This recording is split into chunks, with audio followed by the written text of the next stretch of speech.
राजकुमारी episode 2।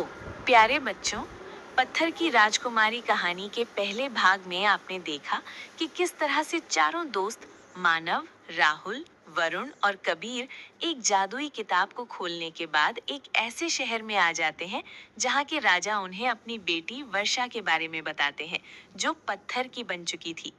चारों दोस्त अब 3 जादुई रास्तों पर चलकर जादूगरनी माया तक पहुंचने के लिए निकल चुके थे। अब आगे की कहानी सुनते हैं।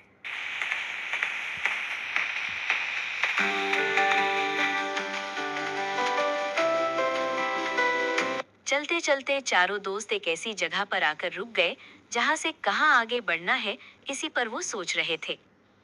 हम यहाँ तक तो आ गए हैं, पर पहला जादुई रास्ता कौन सा है, ये कैसे पता चलेगा? सही कह रहे हो मानव, हमें पहला रास्ता ढूंढना होगा। यहाँ से तो 2 रास्ते जा रहे हैं। पहला जादुई रास्ता कौन सा हो सकता है? हम इस तरफ जाएं या उस तरफ? मुझे लगता है वो सुंदर फूलों वाला रास्ता जरूर जादुई रास्ता होगा। हमें उस साइड चलना चाहिए। ठीक है, उसी तरफ चलते हैं। जैसे ही चारों दोस्त उस सुंदर फूलों वाले रास्ते पर जाने लगे, रुको, कहीं हम गलती तो नहीं कर रहे? क्योंकि अगर ये जादुई रास्ता है, तो फिर वो पत्थर वाला रास्ता क्यों बनाया गया? वो भी तो कहीं जाता होगा। मानव सही कह रहा है। महाराज ने बताया था कि जादूगरनी माया तक पहुंचने के लिए हमें बहुत सारी मुसीबतें आएंगी, पर ये रास्ता तो बहुत आसान है। इस रास्ते पर चलकर तो हम आराम से दूसरे रास्ते पर पहुंच सकते हैं। आओ बच्चों, यही रास्ता जादुई रास्ता है। मैं तुम्हें ले चलता हूँ। दोस्तों, ये सब माया जादूगरनी आंटी का जादू है। इन अंकल को जरूर जादूगरनी आंटी ने भेजा होगा। नहीं नहीं, हम इस रास्ते पर नहीं जाएंगे। हम जान गए हैं जादुई रास्ता, वो सामने है। चलो हम सब उस रास्ते पर चलते हैं जहाँ की सड़क टूटी हुई है। वही जादुई रास्ता है। अचानक वो आदमी गायब हो गया और फिर चारों दोस्त उस टूटी हुई सड़क पर चल पड़े।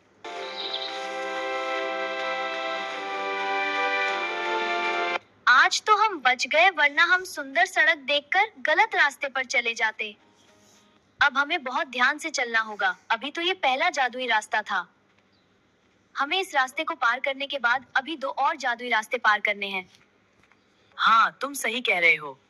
अब हम चारों बहुत ध्यान से चलेंगे।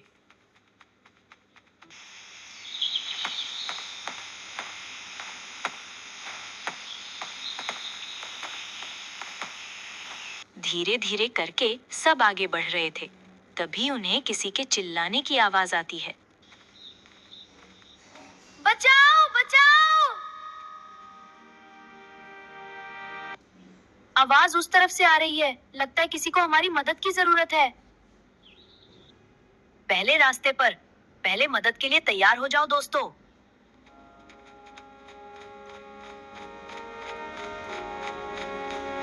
चारों दोस्त उस तरफ दौड़ते हैं जहां से आवाज आई थी। वो सब देखते हैं, एक बड़ी सी नदी है जिसमें एक बहुत बड़ा मगरमच्छ घूम रहा है और उसके पास ही एक पत्थर पर छोटा सा बच्चा खेल रहा है। उसकी मम्मी नदी के पास खड़ी रो रही हैं। कोई मेरे बच्चे को बचा लो, ये मगरमच्छ मेरे बच्चे को खा जाएगा। आंटी आप टेंशन मत लो, हम मगरमच्छ से बात करते हैं।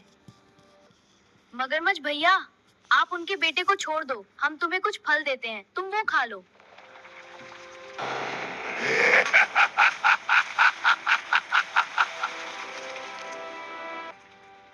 क्या मैं और फल? मैं फल नहीं खाता, मैं इंसान और जानवर खाता हूँ। अब तुम सब जाओ, मुझे बहुत तेज भूख लगी है। रुको मगरमच्छ भैया, हमारी बात तो सुनो, हम तुम्हारे फायदे की ही बात कह रहे हैं। क्यों परेशान कर रहे हो? कहा ना मुझे भूख लगी है। और कौन से फायदे की बात कर रहे हो? फायदा ये कि अगर तुम इस बच्चे को छोड़ दो, तो इसके बदले हम चारों तुम्हारा खाना बनने के लिए तैयार हैं। तुम हम चारों को खा जाओ, पर इस बच्चे को छोड़ दो। मगरमच्छ वरुण की बात सुनकर एक पल के लिए ठिठक गया। उसकी छोटी छोटी आंखें लालच से चमकने लगीं। ठीक है, मुझे तुम्हारी शर्त मंजूर है।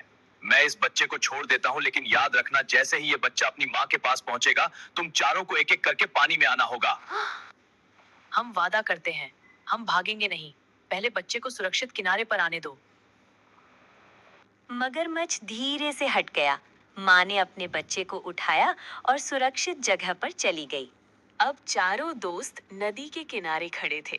जैसे ही मगरमच्छ अपना बड़ा सा मुंह खोलकर आगे बढ़ा, तभी एक चमत्कार हुआ। नदी का पानी जोर जोर से हिलने लगा और मगरमच्छ की जगह वहां से एक सुनहरी रोशनी निकली। देखते ही देखते मगरमच्छ गायब हो गया और उसकी जगह एक सुंदर जलपरी प्रकट हुई। साहसी बच्चों, डरो मत। मैं मगरमच्छ नहीं हूँ, बल्कि इस पहले रास्ते की रक्षक हूँ। मैं तुम्हारी परीक्षा ले रही थी। क्या तुम दूसरों की जान बचाने के लिए खुद का बलिदान दे सकते हो या नहीं? मैं यही देख रही थी और तुम इस परीक्षा में सफल हुए।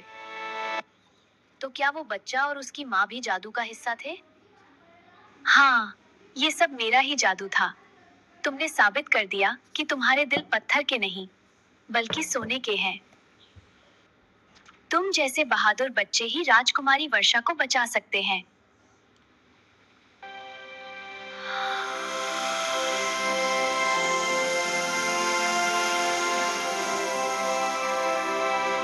जलपरी ने अपनी छड़ी घुमाई और नदी के ऊपर एक कांच का पुल बन गया। ये पुल तुम्हें दूसरे जादुई रास्ते की ओर ले जाएगा, लेकिन याद रखना, आगे का रास्ता और भी कठिन होगा। वहां तुम्हारी बुद्धि की परीक्षा ली जाएगी। चारों दोस्तों ने जलपरी को धन्यवाद दिया और पुल पर चल पड़े। जैसे ही उन्होंने नदी पार की, पुल गायब हो गया। प्यारे बच्चों, देखा आपने कैसे चारों दोस्तों ने अपनी जान की बाजी लगाकर उस छोटे बच्चे को बचाया। अभी 2 जादुई रास्ते बाकी हैं। क्या ये चारों दोस्त राजकुमारी वर्षा को बचा पाएंगे? ये जानने के लिए सुनिए पत्थर की राजकुमारी का अगला एपिसोड।